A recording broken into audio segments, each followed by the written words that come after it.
Hello दोस्तों, नमस्कार। हम बात करेंगे हार्ट अटैक होता क्यों है और किस कारण से हार्ट अटैक हो सकता है और किस कारण से हम इसका बचाव कर सकते हैं। हार्ट अटैक रोकने के लिए मैं आपको एक 2-3 प्रयोग बताऊंगा जो बहुत ही कारगर है और बहुत ही सरल है। आप इसे करके हार्ट अटैक से बच सकते हैं। बहुत ही अच्छा प्रयोग है। तो दोस्तों, हार्ट अटैक होता क्यों है? ब्लड सर्कुलेशन अच्छे से नहीं हो पाना। ऐसे ठंड के दिनों में घी जम जाता है और नारियल का तेल जम जाता है। इसी प्रकार से हमारा जो ब्लड रहता है वो गाढ़ा होने लगता है, जमने लगता है। ब्लड सर्कुलेशन अच्छे से नहीं हो पाता है और गर्मी के दिनों में हमारा ब्लड पिघला हुआ रहता है और घी भी, नारियल का तेल भी पिघला हुआ रहता है। इसी प्रकार से हमारी बॉडी का जो ब्लड है वो गाढ़ा होने लगता है और जंक फूड खाने की वजह से और तेलीय पदार्थ खाने की वजह से और जंक फूड खाने की वजह से ये हमारा ब्लड सर्कुलेशन कम हो जाता है, अच्छे से नहीं हो पाता है और हार्ट अटैक होने की संभावना बढ़ जाती है। इसलिए खान पीन पर विशेष ध्यान देना चाहिए और घर का बना हुआ ही खाना चाहिए। बाहरी चीज़ों से बचना चाहिए। तेलीय पदार्थ ज़्यादा नहीं खाना चाहिए और जंक फूड से आप बचना चाहिए। और खाने में क्या क्या खाना चाहिए और किन किन नियमों का परहेज करना चाहिए। परहेज यही है कि खाने पीने पर विशेष ध्यान देना चाहिए और भरपूर मात्रा में पानी पीना चाहिए और खाने की डाइट में लहसुन अदरक का प्रयोग करना चाहिए। और जिसको भी हार्ट अटैक की प्रॉब्लम है उनको क्या करना चाहिए? उनको अदरक और गुड़ का सेवन डेली करना चाहिए और खाने में 1-2 कच्चे लहसुन का प्रयोग ज़रूर करना चाहिए। और हार्ट के लिए आपको अर्जुन छाल का जो पाउडर आता है उसका भी चाय के रूप में सुबह शाम पानी में उबाल करके आप पी सकते हैं। इससे आपका हार्ट अटैक नहीं होगा और ब्लड सर्कुलेशन भी अच्छा रहेगा। और एक और चीज़ आती है जैतून का तेल और सेब का सिरका, जिसको विनेगर बोलते हैं, सेब का विनेगर। आप दोनों को बराबर मात्रा में मिलाकर सुबह शाम गुनगुने पानी में 1-1 चम्मच आपको पीना चाहिए, जिससे आपका जो कोलेस्ट्रॉल जमा हुआ है वो धीरे धीरे समाप्त हो जाएगा और आपकी जो रक्त वाहिकाएँ हैं वो धीरे धीरे साफ होने लगेगी। आपका जो खून खटके जमे हुए हैं वो भी पिघलने लगेगा।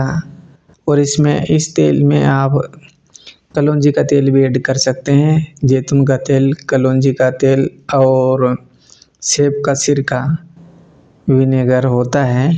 आप तीनों को बराबर मात्रा में मिला करके 1-1 चम्मच या आधा-आधा चम्मच आपको सुबह शाम सेवन करने से रक्त की धमनियाँ खुल जाती हैं और जो रक्त वाहिकाएँ हैं वो क्लियर होने लगती है और जो ब्लड सर्कुलेशन अच्छे से होने लगता है और इससे जॉइंट्स पेन भी ठीक होता है और बॉडी डिटॉक्स होने लगती है। बहुत ही अच्छा प्रयोग है। और अदरक, अगर किसी को हार्ट अटैक की प्रॉब्लम है तो उसे तुरंत 1 चम्मच अदरक का रस निकाल करके उसे उस रोगी को पिला दें तो हार्ट अटैक वहाँ का वहीं रुक जाएगा। उसे हार्ट अटैक की होने की संभावना नहीं रहेगी, खतरा टल जाएगा।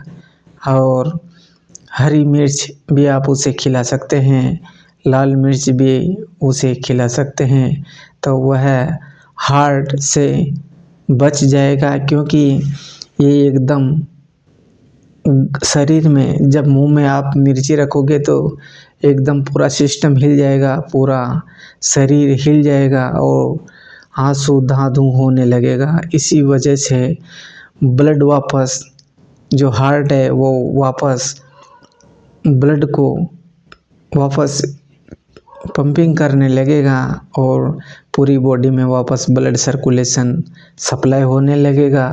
क्योंकि यह ऐसी ताकतवर चीज़ें हैं, अगर आप खाकर देखिए, 1 चुटकी लाल मिर्च खा के देखिए, आपका पूरा सिस्टम हिल जाएगा और आप देखेंगे कि आपके आँखों में आंसू आ जाएगा, नाक से पानी बहने लगेगा। ये बहुत ही ताकतवर चीज़ है। और अदरक का रस भी तुरंत हार्ट अटैक को रोक देगा और मिर्ची भी हार्ट अटैक को रोक देगी। बहुत ही ज़बरदस्त प्रयोग है, आप इसे करके लाभ उठा सकते हैं। नियमित रूप से सेवन अगर आप अर्जुन का पाउडर करते रहेंगे तो ये संभावना कभी नहीं होगी। जब तक पीते रहो, इसका कोई साइड इफ़ेक्ट नहीं है। आधा चम्मच आप सुबह शाम पानी में उबाल करके आप पिए तो आपकी जो हार्ट की समस्या है वो धीरे धीरे समाप्त होने लगेगी, आपको हार्ट अटैक नहीं होगा। ये बहुत ही अच्छा प्रयोग है। और अदरक गुड़ का सेवन भी आप करें। जब आपको टाइम मिले, अदरक का टुकड़ा लेकर के और गुड़ का टुकड़ा लिया, दोनों को मुंह में रख के आप चूसिए, धीरे धीरे उसका रस आपके अंदर जाएगा और शरीर में गर्माहट पैदा करेगा। आपका ब्लड सर्कुलेशन है वापस तीव्र गति से होने लगेगा, आपका हार्ट मजबूत होने लगेगा। ये भी अच्छा प्रयोग है। और सुबह शाम जब आप खाना खाते हैं तो 1-2 कली लहसुन की आप छिल के रखें और रोटी में रख के आप चबा कर उसके खाए तो आपका जो कोलेस्ट्रॉल जमा हुआ है वो भी इससे ठीक होएगा और ब्लड सर्कुलेशन भी आपका अच्छा रहेगा। ये बहुत ही इसमें एंटीबायोटिक का काम करता है। लहसुन, गार्लिक बहुत ही बेस्ट चीज़ है। या फिर आप खाने के साथ साथ हरी मिर्च का प्रयोग भी आप कर सकते हैं। 1 मिर्च आप लें और उसे खाने के साथ खाते रहिए, इससे भी आपका ब्लड सर्कुलेशन अच्छा रहता है और पाचन क्रिया भी अच्छी रहती है। तो आप इसे प्रयोग में ज़रूर करें। 3-4 प्रयोग मैंने आपको बताए हैं, बहुत ही ज़बरदस्त प्रयोग हैं। आप इन्हें डाइट में शामिल ज़रूर करें और जंक फूड कम खाएं। आवश्यकता है, अगर महीने में 1 आध बार आप खा सकते हैं, लेकिन एक दिन छोड़ एक दिन, बहुत से लोगों की आदत होती है कि 4 दिन में 8 दिन में 4 दिन 8 दिन में तेलीय पदार्थ पता नहीं क्या क्या खाते रहे, जंक फूड वहाँ से मंगवाए, बर्गर सभी मैदे के बने हुई चीज़ें हैं। ये कोलेस्ट्रॉल को जमा करते हैं और हमारा शरीर धीरे धीरे एकदम सुस्तीपन टाइप होने लगता है। तो आप ये ध्यान जरूर रखें, खाने पीने पर विशेष ध्यान रखें। सब प्रकार की बीमारियां जो उत्पन्न होती है वो हमारे पेट की गड़बड़ी के कारण ही होते हैं। पेट में ये फैट जम जाता है और ब्लड सर्कुलेशन में कमी आ जाती है। ये धीरे धीरे हमारे ब्लड में विलीन होने लगता है, वो ब्लड गाढ़ा होने लगता है और फिर धीरे धीरे ब्लड में समस्या आती है और ब्लड जमने लगता है। हार्ट अच्छे से पंपिंग नहीं कर पाता है, सप्लाई नहीं कर पाता है, तो फिर हार्ट अटैक होने की संभावना और बढ़ जाती है। इसलिए हमें इनका सेवन करना नहीं चाहिए। ज़्यादा जंक फूड आप ना खाएं और स्वस्थ भोजन आप करें। और इसमें बहुत सी सावधानियाँ आपको बरतनी बहुत ज़रूरी है। अगर आपका ब्लड में वेन्स में खून का थक्का जमा हुआ है तो आप लहसुन लीजिए, 8-10 लहसुन लिए और दूध में उबाल करके आप उसे पिए। 15-20 दिन तक आप पिएंगे तो आपका जो वेन्स में जो ब्लड का थक्का कहीं जम गया है तो वो भी पिघल जाएगा। आप बहुत ही अच्छा प्रयोग है। 8-10 लहसुन लेकर के उसे दूध में उबालिए, उबाल के उसके चबा चबा कर खाइए, दूध पीते रहिए तो आप देखेंगे कि आपके अंदर एक एनर्जी सी उत्पन्न होगी। बहुत ही अच्छा प्रयोग इसका है और आप इसे करके लाभ उठा सकते हैं। तो दोस्तों, वीडियो पसंद आए तो लाइक ज़रूर करें, शेयर ज़रूर करें और चैनल पर पहली बार आए चैनल को सब्सक्राइब ज़रूर करें। थैंक यू, धन्यवाद, वंदे मातरम। वीडियो को शेयर ज़रूर करें।